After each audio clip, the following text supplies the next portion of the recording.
Mawit ang sangkatauhan, purihin ang Panginoon.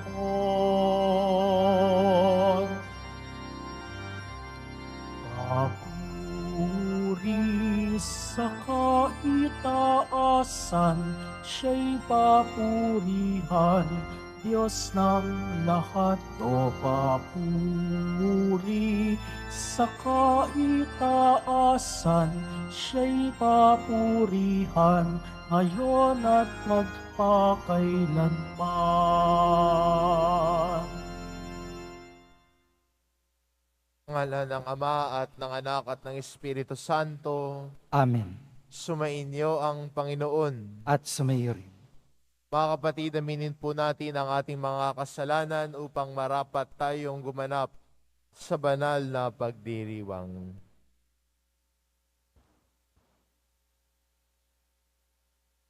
Inaamin ko Sa makapangyarihang Diyos at sa inyo mga kapatid, na lubha akong nagkasala sa isip, sa salita at sa gawa at sa aking pagkukulang. Kaya isinasamo ko sa mahal na Birheng Maria, sa lahat ng mga anghel at mga banal, at sa inyo mga kapatid na ako'y panalangin sa Panginoong ating Diyos. kaawaan tayo ng makapangyarihan Diyos, patawarin tayo sa ating mga kasalanan at patnubayan tayo sa buhay na walang hanggan. Amen. Panginoon, kaawaan mo kami. Panginoon, kaawaan mo kami. Kristo, kaawaan mo kami. Kristo, kaawaan mo kami. Panginoon, kaawaan mo kami. Panginoon, kaawaan mo kami.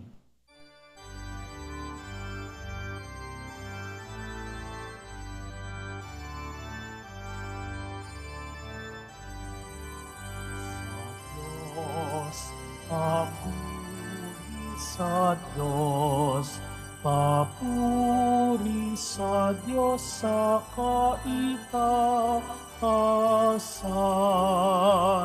at sa lupa'y kapayapaan, at sa lupa'y kapayapaan, sa mga taong pinalulugdan niya. Pinupuri ka namin, pinarangal ka namin, sinasamba ka namin, ipinagbubuli ka namin, pinasasalamatan ka namin. Dahil sa dakila mong angking kapurihan, Panginoong Diyos, Hari ng langit, Diyos amang makapangyarihan sa lahat, Panginoong Jesucristo, bugtong na anak, Panginoong Diyos, Kordero ng Diyos, anak ng Ama. Ikaw ang nakaalis ng mga kasalanan ng sanlibutan. Maawa ka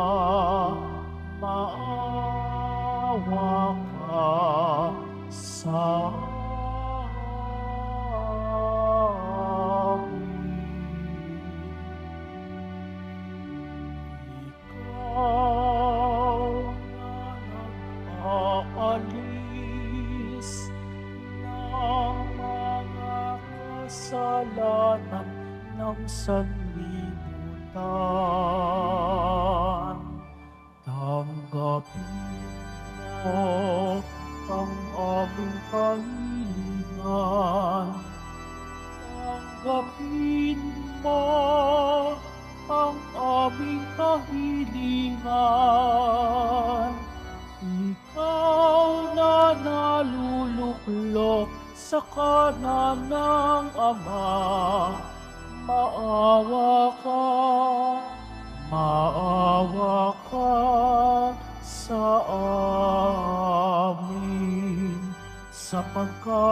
ikaw lamang ang banal at ang kataas-taasan.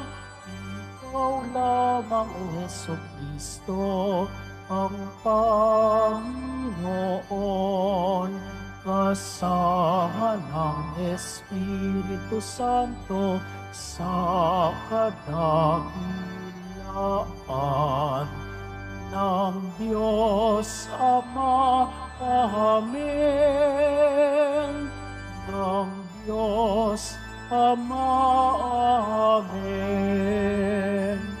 Papuri sa Diyos. Papuri sa Diyos. Papuri sa Diyos sa kaitaasan.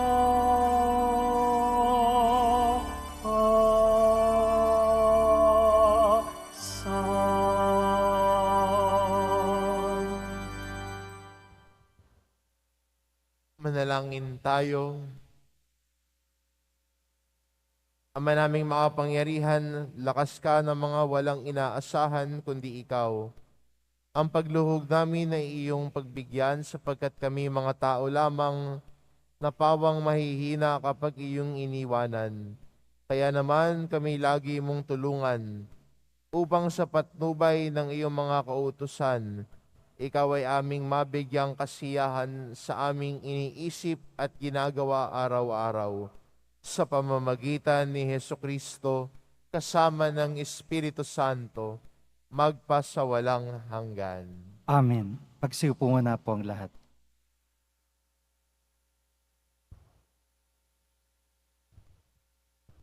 Pagbasa mula sa aklat ni Propeta Ezekiel.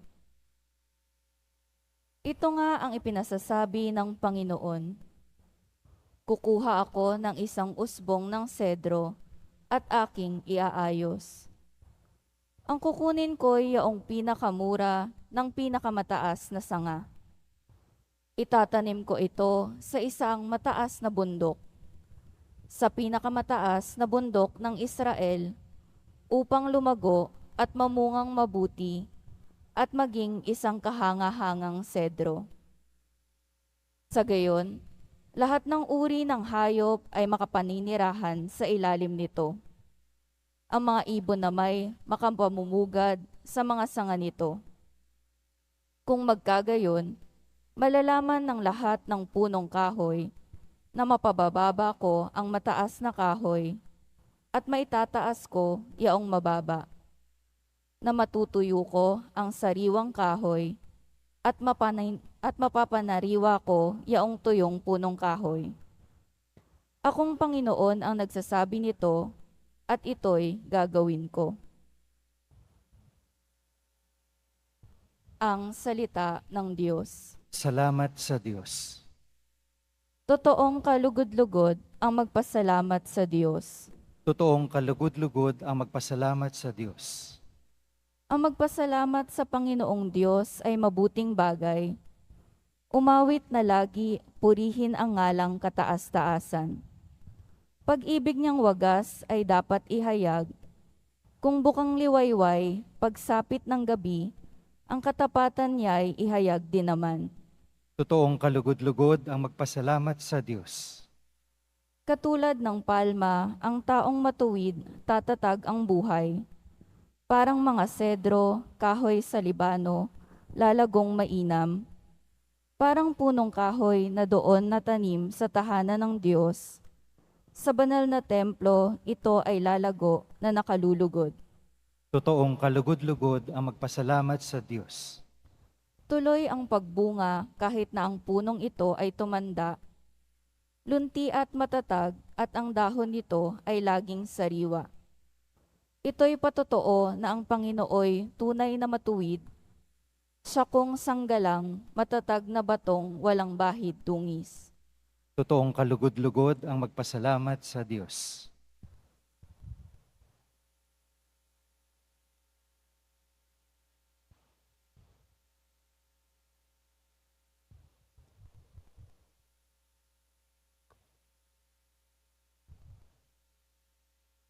Pagbasa mula sa ikalawang sulat ni Apostol San Pablo sa mga taga-Korinto.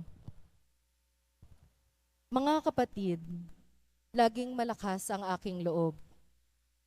Alam ko na habang tayo'y nasa tahanang ito, ang ating katawan, hindi mapapasa atin ang tahanang galing sa Panginoon. Namumuhay ako ayon sa pananalig sa Diyos, hindi sa mga bagay na nakikita. Malakas nga ang loob kong iwan ang katawang ito na aking tinatahanan upang manirahan sa piling ng Panginoon. Kaya naman, ang pinaka-ninanais ko ay maging kalugod-lugod sa Kanya, sa tahanang ito o doon man sa langit. Sapagkat bawat isa ay haharap sa hukuman ni Kristo upang tumanggap ng kaukulang ganti sa Kanyang ginawa. Mabuti man o masama, nang siya'y nabubuhay pa sa daigdig na ito. Ang salita ng Diyos. Salamat sa Diyos. Magsitayo po tayong lahat.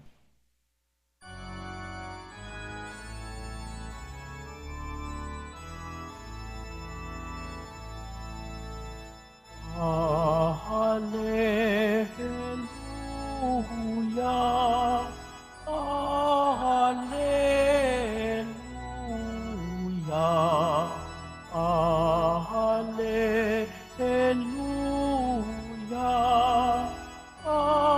Hallelujah.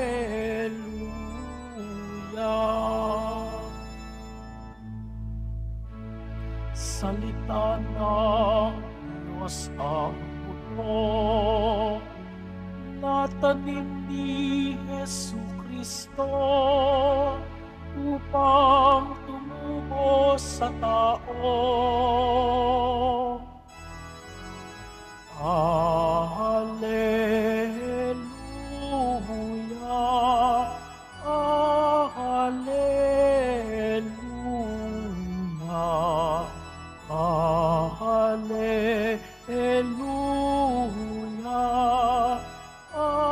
Hallelujah.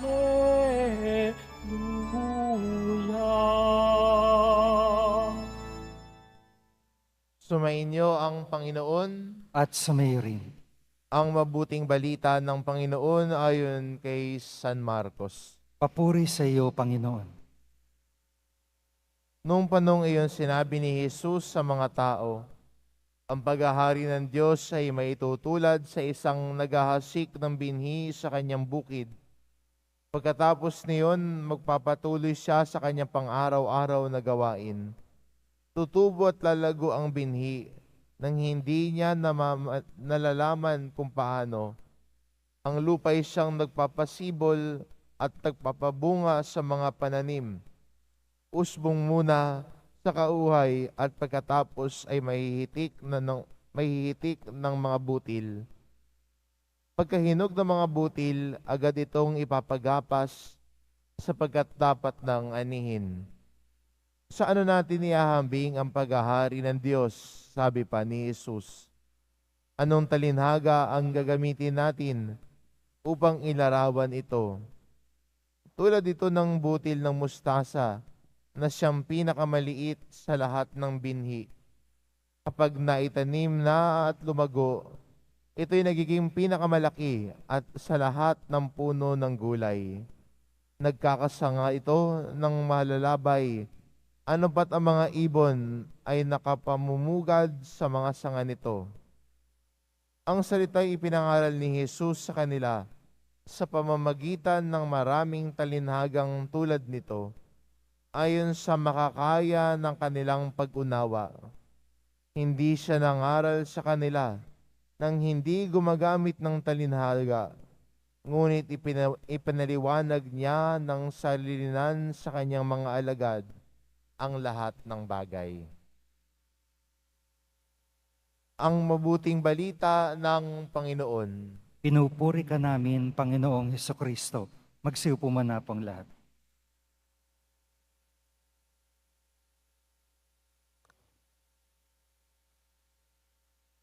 sa ating paglago, no, sa ating pananampalataya at pagtugon kay Jesus. Magandang paalala sa atin ang ating ebanghelyo ngayon. Tulad ho ng isang butil na itinanim, ito'y uusbong at magbibigay bunga. Ang ginamit na talinhaga ni Jesus ay butil. At maganda rin sa ating buhay Kristiyano, na tignan natin, no, yung ating buhay ay tulad ng isang butil, may kakayahang lumago. Lahat tayo bilang Kristiyano, may kakayahang lumago. Hindi ka ganyan lang. Pag mong tingnan ang sarili mo, na ganito lang ako, wala na akong magagawa, Father eh. Hindi. We are always meant to grow. May kakayahan tayong lumago, may kakayahan tayo maging mabuti, may kakayahan tayo na maging mas mabuti kaysa kahapon. Kaya kung isipin na wala ka na matututunan, hanggang ganyan ka na lang. Kung ganyan ang iniisip mo, yan ang iniisip ng taong ayaw ng lumago. Hanggang ganito na lang po ko, take it or leave it. Pero ang ating ebanghelyo ngayon ay nagpapaalala sa atin, tulad ng ang kaharian ng Diyos ay tulad ng isang butil na itinanim, ito'y mamumunga ng marami. Tulad ng isang butil ng mustasa, pinakamaliit man ito, pero pag naitanim, may kakayahang lumago at pinakamalaking puno sa lahat ng mga gulay. Sana ganon din ang buhay natin. Tulad ng isang butil, pero paano ba lalago ang isang butil? Kung ito'y itatanim. Kaya maganda rin paalala sa atin bilang Kristiyano, hayaan din natin na ang Diyos ay itanim tayo para tayo ay lumago. Hayaan natin na ang Diyos ang siya maging gabay natin, ang Diyos ang siya magiging lakas ng loob natin tungo sa ating paglalakbay, sa ating paglago bilang tao at isang Kristiyano. We all have the capacity to grow. At itong panyaya lagi sa atin ng ating mga pagbasa at lalo na ho ng ebanghelyo natin, na tayo bilang mga deboto, bilang mga tagasunod ni Jesus Nazareno, may kakayahang lumago, may kakayahang magbago. Siguro, naisip natin may kanya-kanya tayong kahinaan. Kayo na ho makakasagot niyan. Ano yung mga kahinaan mo? Ano yung mga nais mong baguhin sa buhay mo? Siguro sa pag-uugali, sa pagtrato sa kapwa, meron kang kakayahan at binibigyan din tayo ng grasya ng Diyos na tulungan tayo sa pagbabago na yun. Natulungan tayo sa pagbabago na yon. To be able to grow. At ano ba ang biyaya ng isang tao na yayakap sa paglago sa kanyang buhay? Nagiging mas mabuti siya. At ang taong lumalago sa kabutihan, nagiging salamin ng mukha ng Diyos ngayon. Sabihin nila, bakit kaya nagbabago siya? Bakit kaya para mas bumabait siya? Bakit nagiging mas mapagpasensyoso siya? Sabihin nila, kasi kilala na niya si Jesus. Kasi nagsisimba na siya, kaya bumabait na siya. Pangit naman kung nagsisimba, pero palala ng palala. Ano? Pangit naman kung lagi ka nagsisimba tuwing linggo, pero pasungit ng pasungit. Pangit naman yata kung nagsisimba tuwing linggo, pero mas lalo nagiging chismoso o chismosa. Parang baliktad yata ang nangyayari. Hindi growth, downgrade.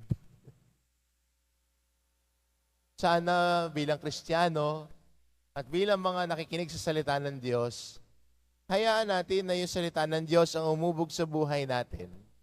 Hayaan natin na yung salita ng Diyos ang humubog sa puso natin.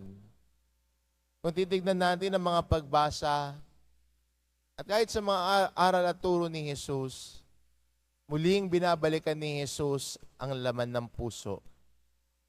Kaya kung gusto nating lumago sa ating pananampalatayang Kristiyano, bumalik tayo sa puso natin. Baguhin ang puso. At minsan ko ang puso natin ay naging matigas na tulad ng bato na wala nang pakialam, iniisip ay ganito na lamang. Ibulong lang natin kay Jesus Nazareno, Panginoon, bigyan mo ako ng puso ng tulad sa iyo. Tulungan mo ako, Panginoon, na ang puso ko ay hubugin ng iyong mga aral at turo nang ako ay lumago bilang isang Kristiyano, bilang isang tao. At nakakatiyak naman ako, lahat tayo rito, ayaw manatili ng ganito lamang. Gusto nating lumago, gusto nating maging mabuti, gusto nating mamunga din tulad ng Ebanghelyo, ang bunga ng Ebanghelyo sa buhay natin. Kaya maganda rin na hingin ang grasya ng Diyos na ito. Hingin natin ang grasya na ito sa Diyos na tulungan niya tayong lumago. Tulungan niya tayong mag-grow sa ating pananampalataya. Hindi natin kaya kung tayo lang eh. Minsan baka hanggang umpisa pag tayo lang. Pero kung hihingin natin ang grasya ng Diyos, hihingin natin ang tulong ng Diyos para tulungan tayo sa ating paglago at pagsunod sa Kanyang Ebanghelyo. Walang imposible sa taong sumusunod sa Diyos. Your growth in faith is not an impossible case because God, the grace of God makes all things possible. Amen.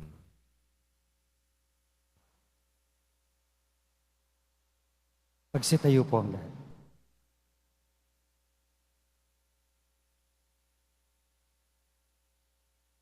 Sumasampalataya ako Sa Diyos amang makapangyarihan sa lahat na may gawa ng langit at lupa.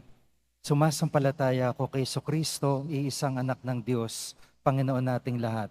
Nagkatawang tao siya, lalang ng Espiritu Santo, ipinanganak ni Santa Mariang Birhen, pinagpakasakit ni Poncio Pilato, ipinako sa krus na matay inilibing, nanaog sa kinaroroonan ng mga yumao, nang may ikatlong araw na buhay na maguli, umakyat sa langit, naluluklok sa kanan ng Diyos amang makapangyarihan sa lahat.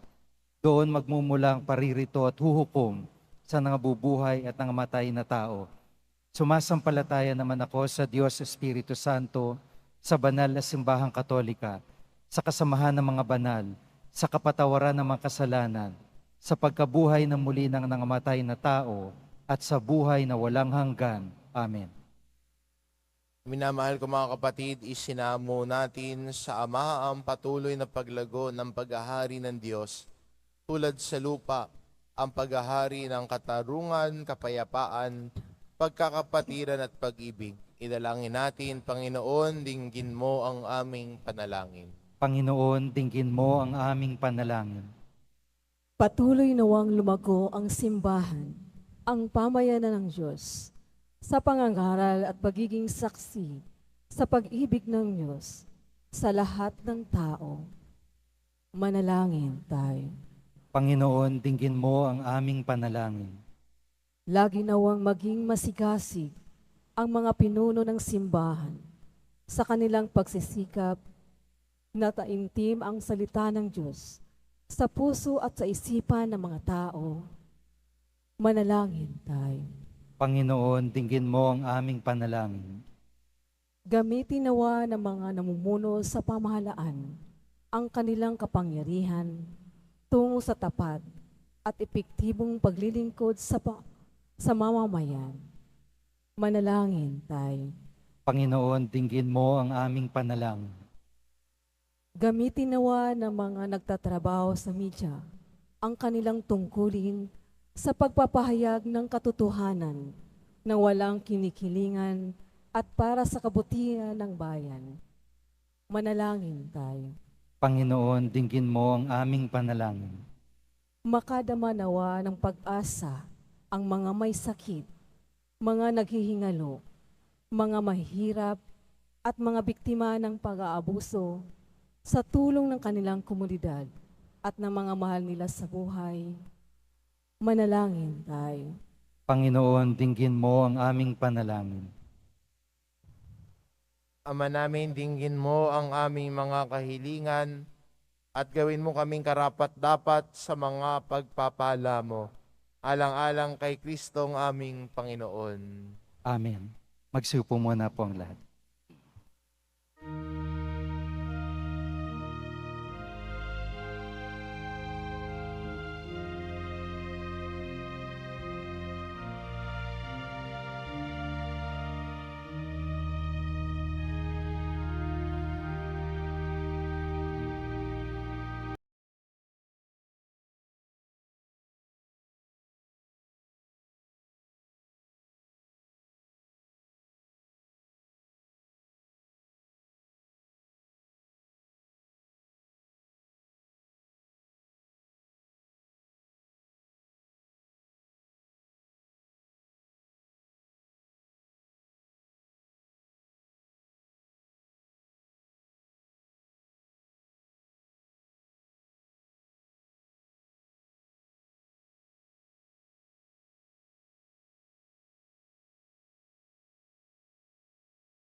Magsitayo po ang lahat.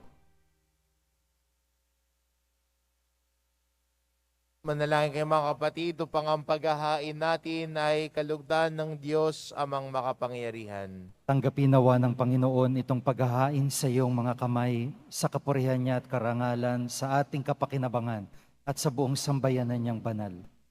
Ama naming lumikha, kami ginagawa mong mga angking katauhan na dapat pakainin at pangalagaan at iyong dinudulutan ng banal na pakikinabang. Ipagkaloob mong kami huwag magkulang sa mga iniukol mo sa aming kapakanan sa pamamagitan ni Hesukristo kasama ng Espiritu Santo magpasawalang hanggan. Amen. Sumainyo ang Panginoon. At sa mayo rin, Itaas sa Diyos ang inyong puso at diwa. itinaas na namin sa Panginoon. Pasalamatan natin ang Panginoong ating Diyos. Marapat na siya ay pasalamatan. Ama naming makapangyarihan, tunay ngang marapat na ikaw ay aming pasalamatan. Nasa iyo ang aming buhay, pagkilos at pag-iral. Sa pamumuhay namin araw-araw, tinatamasa namin ang iyong pagmamahal. Sa pag-ibig mong ipununla sa sangkatauhan, ang Espiritu Santo ay unang aning bigay ng anak mong naglagak sa amin ng katiyakang nakalaang mabuhay kami sa piling mo kailanman.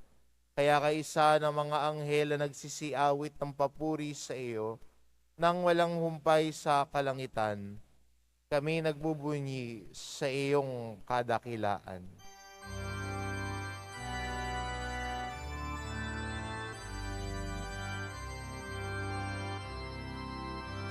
Santo, Santo, Santo, Panginoong Diyos ng mga hukbo, napupuno ang langit at lupa ng kadakilaan mo.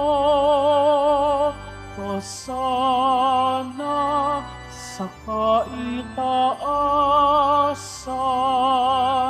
pinagpala ang naparirito sa ngalan ng Panginoon. Hosana sa kaitaasan.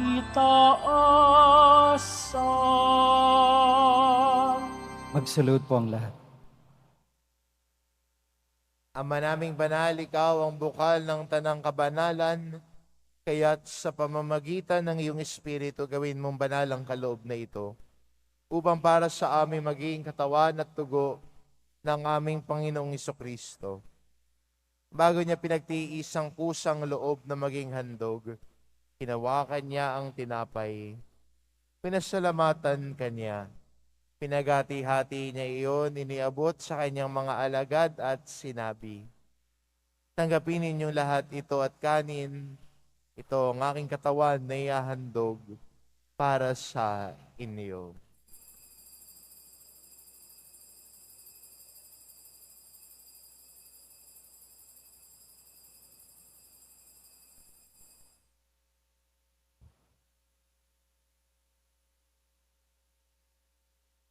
Gayun din naman na matapos ang hapunan, hinawakan niya ang kalis. Muli kanyang pinasalamatan. Iniabot niya ang kalis sa kanyang mga alagad at sinabi, "Tanggapin ninyong lahat ito at inumin, ito ang kalis ng aking dugo, ng bago at walang hanggang tipan. Ang aking dugo na ibubuhos para sa inyo at para sa lahat, sa ikapagpapatawad ng mga kasalanan. Gawin ninyo ito sa pag-alala sa akin."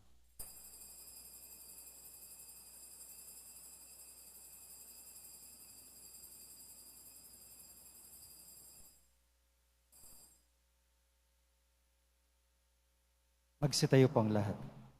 Ipagbunyi natin ang misteryo ng pananampalataya. Si Kristo'y namatay, si Kristo'y nabuhay, si Kristo'y babalik sa wakas ng panahon. Ama, ginagawa namin ngayon ang pag-alala sa pagkamatay at muling pagkabuhay ng iyong anak. Kaya inaalay namin sa iyo ang tinapay na nagbibigay buhay at ang kalis na nagkakaloob ng kaligtasan. Kami nagpapasalamat dahil kami iyong minarapat na tumayo sa harap mo para maglingkod sa iyo. Isinasamo namin kaming magsasalo-salo sa katawan at dugo ni Kristo ay mabuklod sa pagkakaisa sa pamamagitan ng Espiritu Santo. Ama, lingapin mo ang iyong simbahang laganap sa buong daigdig. Puspusin mo kami sa pag-ibig. Kaisa ni Francisco na aming Papa at ni Jose na aming Obispo at ng Tanang Kaparian. Alalahanin mo rin ang mga kapatid naming nahimlay na may pag-asang sila'y muling mabubuhay. Gayon din ang lahat ng mga pumanaw. Kaawaan mo sila at patuloyin sa iyong kaliwanagan. Kaawaan mo at pagindapatin kaming lahat na makasalo sa iyong buhay na walang wakas. Kaisa na mahal na Birheng Maria na ina ng Diyos, ng kabiyak ng puso niyang si San Jose, kaisa ng mga apostol at ng lahat ng mga banal na namuhay dito sa daigdig ng kalugod-lugod sa iyo. May pagdiwang nawa namin ang pagpupuri sa ikararangal mo sa pamamagitan ng iyong anak na aming Panginoong Hesu Kristo.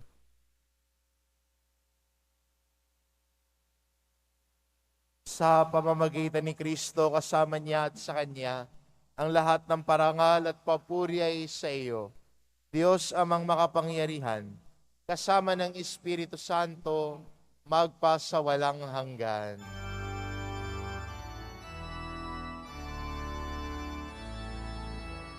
Amen. Amen. Amen. Amen.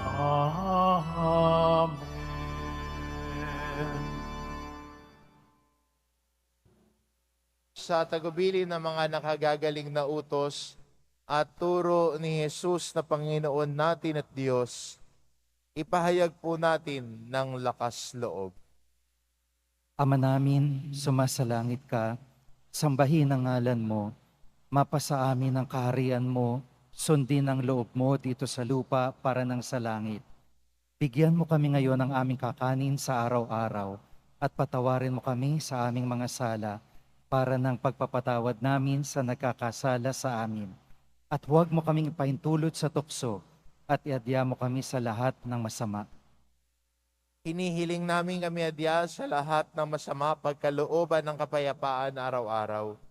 Iligtas sa kasalanan at ilayo sa lahat ng kapahamakan. Samantalang aming pinananabikan ang dakilang araw ng pagpapahayag ng tagapagligtas naming si Hesu Kristo. sapagkat iyong kaharian at ang kapangyarihan at ang kapurihan magpakailanman. Amen. Panginoong Kristo, sinabi mo sa iyong mga apostol, kapayapaan ang iniiwan ko sa inyo, ang aking kapayapaan ang ibinibigay ko sa inyo. Tungayan mo ang aming pananampalataya at huwag ang aming pagkakasala. Pagkalooban mo kami ng kapayapaan at pagkakaisa, ayon sa iyong kalooban, kasama ng Espiritu Santo, magpasawalang hanggan. Amen. Ang kapayapaan ng Panginoon ay laging sumainyo. At sa Mary, Magbigayan kayo ng kapayapaan sa isa't isa.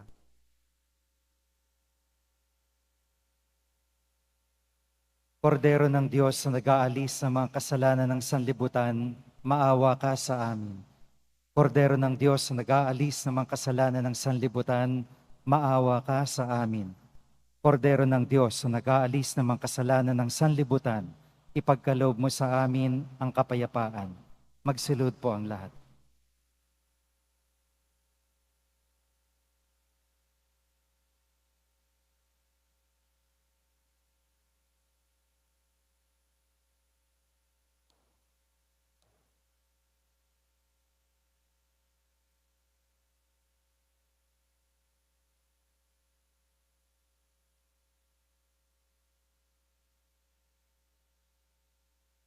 Itong kordero ng Diyos, ito nag-aalis ng kasalanan ng sanlibutan.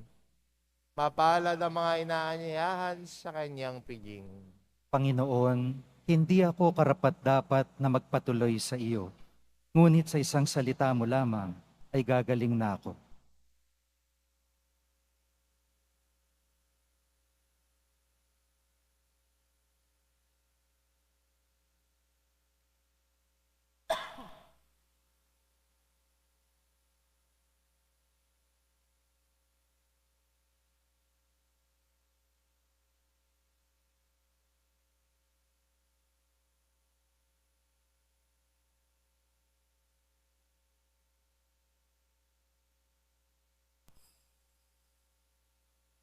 Para po sa lahat ng tatanggap ng banal na komunyon, sasagot po tayo ng Amen, pagkasabi ng pari o lay minister ng katawan ni Kristo.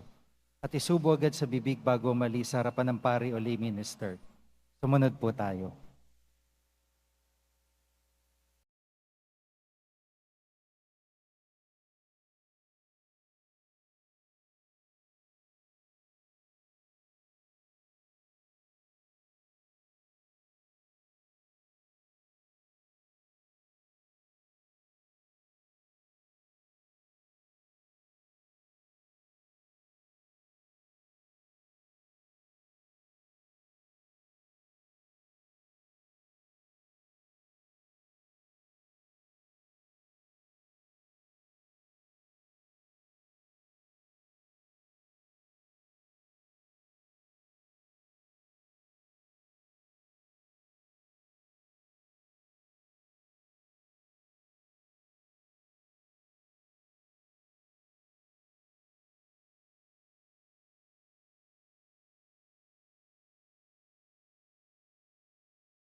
Ama naming mapagmahal, ang pinagsaluhan naming banal na pakikinabang na ipinahiwatig ng iyong pakikiisa sa tanang naritong nakikipagdiwang ay magdulot nawa ng pagkakaisa sa iyong sambayanan sa pamamagitan ni Hesukristo kasama ng Espiritu Santo magpasawalang hanggan. Amen.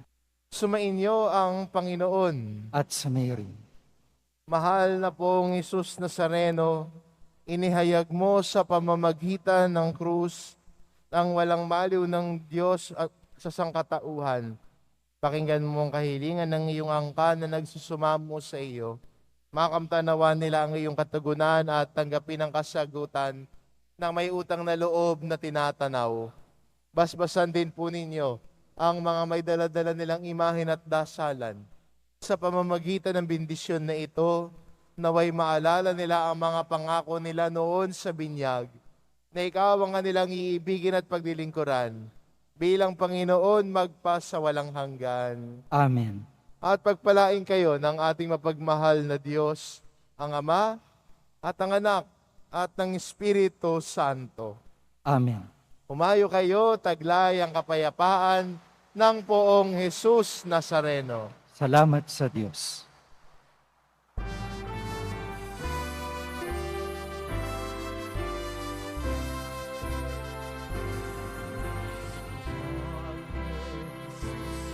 Nazareno, sinasamba ka namin.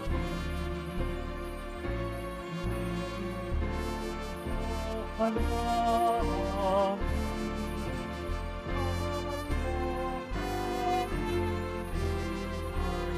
At kaligtasan sa Padre Jesus Nazareno. Iligtas mo kami sa kasalanan. Ang mismong pinamatayan ay sa misang pagpapasa. Nuestro Padre Jesus Nazareno, Diyanang namin. Nuestro Padre Jesus Nazareno, Diyanang namin. Nuestro Padre Jesus Nazareno, Dinarangal ka namin. Nuestro Padre Jesus Nazareno,